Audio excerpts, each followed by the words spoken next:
আসসালামু আলাইকুম guys, welcome back to my another blog.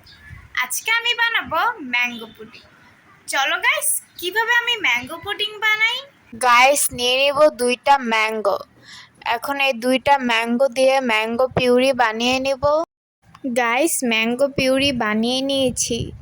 দিয়ে দিব হাফ কাপ চিনি, দিয়ে দিব 1 চামচের মতো আগার আগার পাউডার, দিয়ে দিব 1 কাপ পানি।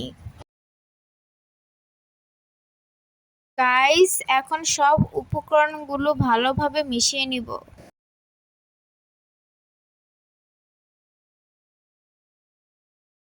গাইস, সব উপকরণগুলো ভালোভাবে মেশানো হয়ে গিয়েছে। এখন এটা চুলায় জাল করে নিব। গাইস, আমের পিউরিটা জাল করে নিচ্ছি। গাইস, বেশি জাল দেওয়া যাবে না। গাইস, আমের পিউরিতে একটা ব্লক উঠে গিয়েছে। এখন আমি আমের পিউরিটা নামিয়ে নিব। এখানে আমের পিউরিটা সেট করে নেব। গাইস, আমের পিউরিটা ঢেলে নিচ্ছি। এখন আমি ঠান্ডা করার জন্য এটা রেখে দিব। গাইস, জেলিটা জমে গিয়েছে। গাইস, আমি এটা 1 ঘন্টার জন্য ফ্রিজে রেখেছিলাম। এখন ছুরি দিয়ে জেলিটা কেটে নিব।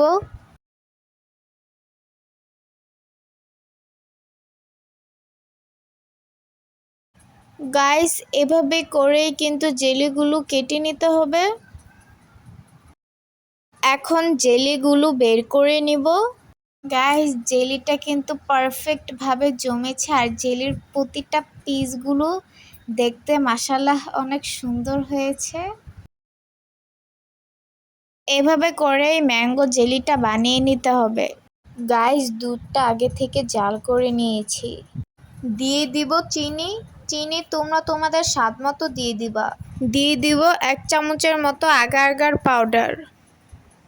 এখন নাড়িয়ে চাড়িয়ে উপকরণগুলো ভালোভাবে মিশিয়ে নিব। নাড়িয়ে চাড়িয়ে ভালোভাবে উপকরণগুলো মিশিয়ে নিয়েছি। এখন দুধটা জাল করে নিব। গাইস, দুধটা জাল করে নিচ্ছি। এখন একটা ব্লক উঠে নিলেই দুধটা নামিয়ে নিব। গাইস, দুধটা ব্লক উঠে গিয়েছে। এখন দুধটা নামিয়ে নিব। গাইস, এখন এটা নেড়েচেড়ে হালকা ঠান্ডা করে নিচ্ছি।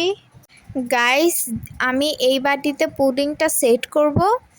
এখানে আমি সব আমের কিউবগুলো নিয়ে নিয়েছি। এখন এই আমের কিউবগুলোর উপর দুধটা ঢেলে দিব। গাইস, আমি দুধটা আমের কিউবের উপর ঢেলে দিচ্ছি। গাইস, এখন হালকা একটু নেড়ে চেড়ে দিব। গাইস, এখন এটা ঠান্ডা হওয়ার জন্য রেখে দিব। গাইস, এটা ঠান্ডা হয়ে গিয়েছে। এখন এটা 2 থেকে 3 ঘন্টা ফ্রিজে রেখে দেব।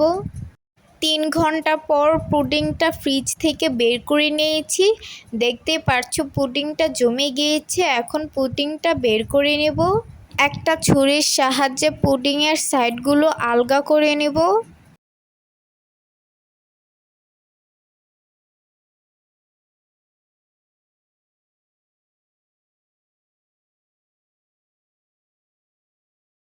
এখন পুডিংটা বের করে নেওয়ার পালা।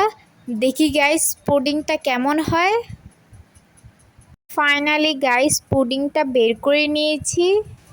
গাইস, পুডিংটা দেখতে মাশাআল্লাহ অনেক সুন্দর হয়েছে। দেখতে পাচ্ছো পুডিংটা দেখতে কতটা সুন্দর লাগছে। গাইস, পুডিংটা এখন কেটে নেব।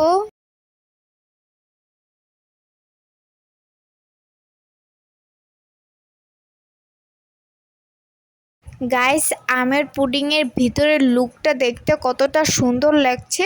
আর গাইস, দেখে তো মনে হচ্ছে অনেক টেস্টি হবে। গাইস, ফাইনালি তৈরি হয়ে গেল ম্যাঙ্গো পুডিং। দেখতেই পাচ্ছো ভিতরটা দেখতে কতটা সুন্দর লাগছে।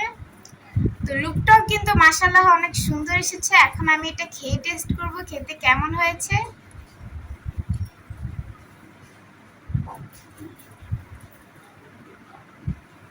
বিসমিল্লাহ।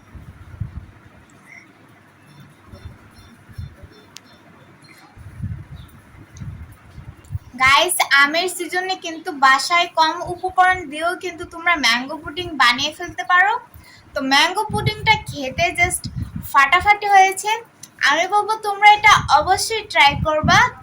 আজকের এই ব্লগটা তোমাদের কাছে কেমন লেগেছে অবশ্যই like comment share and please subscribe করে দিবেন। টাটা।